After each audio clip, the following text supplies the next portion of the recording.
എല്ലാവർക്കും നമസ്കാരം. ഇപ്പോൾ സമയം 7:15. ഞാനിതാ ഇപ്പോൾ എണീച്ചിട്ടേ ഉള്ളൂ.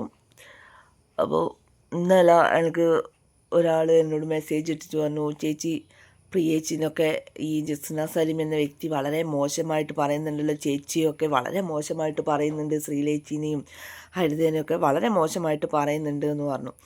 ഞാൻ പറഞ്ഞു, ദൈവം എന്നൊരാൾ മുകളിലുണ്ടെങ്കിൽ ഞങ്ങൾ വിശ്വസിക്കുന്ന ദൈവം, ആ ദൈവം എല്ലാം കാണിച്ചു കൊടുക്കുമെന്ന് പറഞ്ഞു.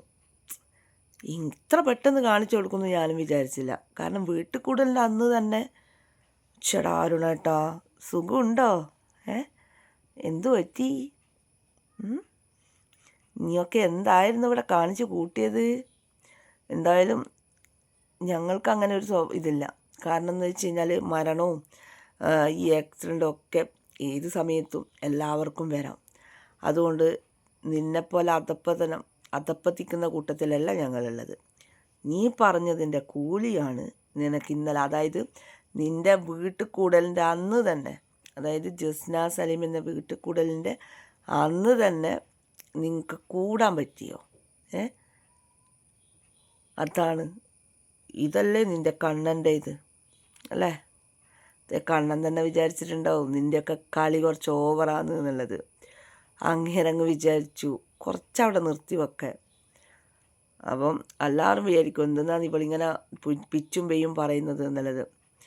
അതെ, അരുണിൻ്റെ അച്ഛൻ ആക്സിഡൻറ്റ് പറ്റി പോലും ഇന്നലെ ഉച്ചക്ക് ഇവളെ ജസ്നേൻ്റെ വീട്ടിലേക്ക് വരുന്ന സമയത്ത്. അമ്മക്കും അച്ഛനും അരുണിൻ്റെ. അപ്പോൾ ശരിക്കും പറഞ്ഞു കഴിഞ്ഞാൽ വീട് നല്ല വീടാണോ എന്നുള്ളത് ഇന്നലത്തെ കൊണ്ട് തന്നെ നിങ്ങൾക്ക് മനസ്സിലായല്ലോ അല്ലേ? അതാന്ന് പറഞ്ഞത്, ഓരോ ആൾക്കാരുടെയും ശാപം അത് ഒന്നൊന്നര ശാപാടി മോളെ. കേട്ടിനാ? ഡാഷിൻ്റെ മോളെ ജസ്ന സലീമെ, നീയൊക്കെ അർമാദിക്കുന്നുണ്ടായിരുന്നു ഓരോ ആൾക്കാരെ മുന്നിൽ വെച്ചിട്ട് അല്ലേ? അതാണ് നമ്മളെ കണ്ണൻ. എൻ്റെ കണ്ണാന്ന് നീട്ടി വിളിച്ചാൽ മതി. അതാണ് കളവ് പറഞ്ഞ ആൾക്കാരെ വലിച്ചൂരി പുറത്തിടും. ചൂലേ, നീയല്ലേ മതമില്ലാന്ന് പറഞ്ഞു, എന്നിട്ട് അള്ളാഹുവിനെ വിളിക്കുക. അത് തന്നെയാടി നിനക്ക് കിട്ടിയതും ആ വീടിനൊരു യോഗമില്ലാഞ്ഞതും. ശരി എന്നാൽ.